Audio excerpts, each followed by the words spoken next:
ați revenit pe canalul meu! Astăzi v-am pregătit un dulce de post, cornulețe fragede cu dulceață. Sunt atât de bune, dacă nu v-aș fi spus că sunt de post, nici nu v-ați fi dat seama. Rămâneți cu mine să vedeți cum le-am pregătit. Pentru 15 cornulețe voi folosi 300 de grame de făină, peste care am adăugat un praf de sare, 125 de ml de ulei de floarea soarelui, 2 pliculețe de zahăr vanilat, 7 grame de drojdie uscată, 75 de grame de borș, iar pentru umplutură voi folosi 50 de grame de rahat și gem. Am de prune și de caise. Să trecem la treabă!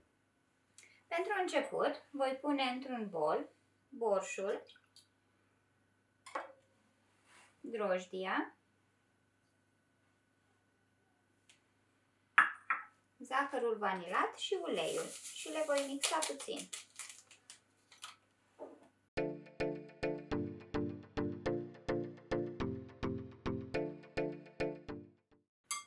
Odată combinate, adaug drojdia, care are un praf de sare,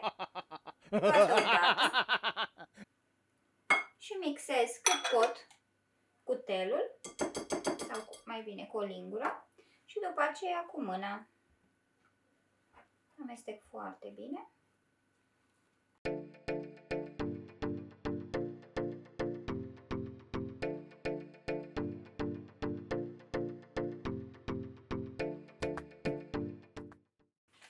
Aluatul, după cum vedeți, nu este unul omogen, este perfect normal. Îl frământ pentru 2 minute și îl las la odihnit pentru 15 minute.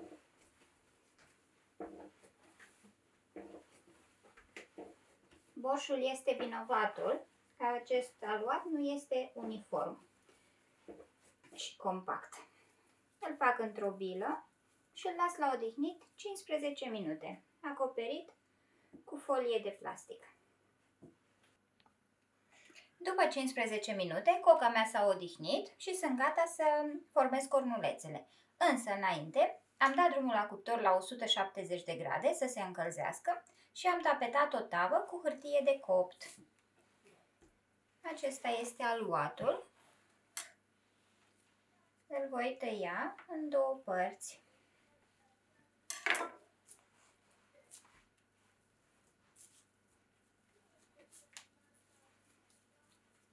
Din fiecare bucată voi rula câte o foaie întinsă.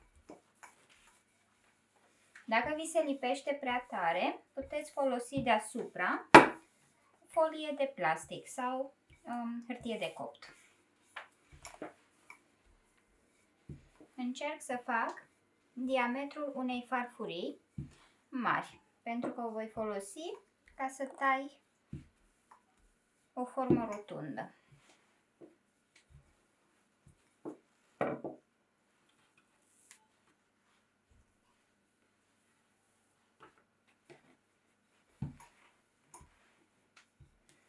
La mine nu se lipește, uleiul din compoziție ajută foarte mult.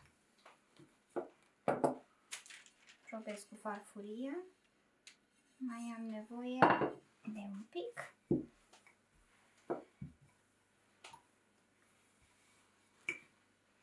Nu este musai să-i dați o formă perfectă, dar așa cornulețele vor arăta mult mai bine. Coca aceasta o voi refolosi.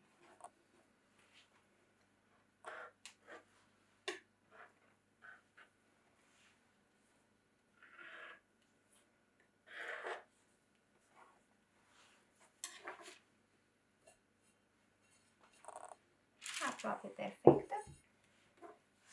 Acum voi tăia în 2, 4 și fiecare felie încă pe jumătate.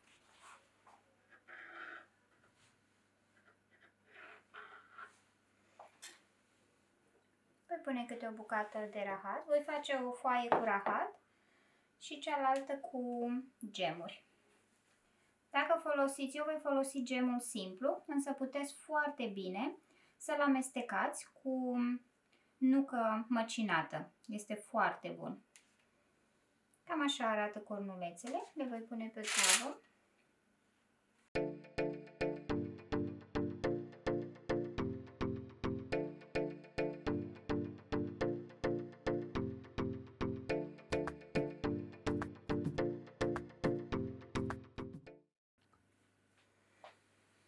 Pe cele cu gem am hotărât să le fac mai mari, ca niște cornuri, tocmai pentru că am ales să nu folosesc nucă cu gemul și nu aș vrea să-mi iasă compoziția și să se ardă la copt. Făcându-le mai mari, le pot rula frumos colțurile și dulceața nu mai iese.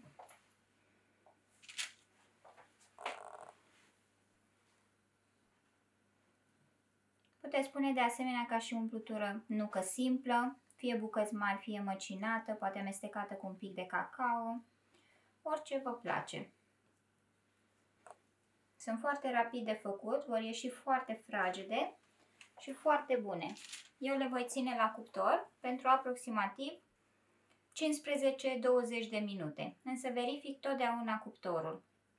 În momentul în care încep să se rumenească, trebuie scoase. Dacă le lăsați până se rumenesc de tot, vor deveni tari. O să vi le arăt în momentul în care le scot.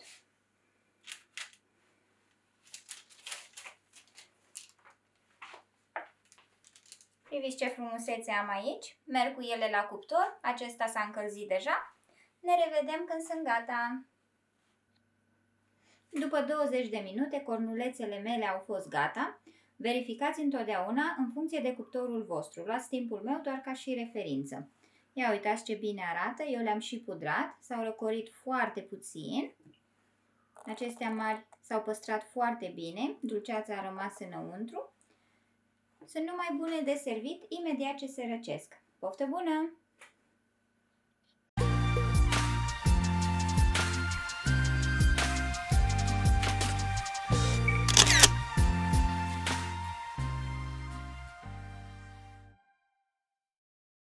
Sper să încercați această rețetă. Cornulețele au ieșit super delicioase și foarte fragede.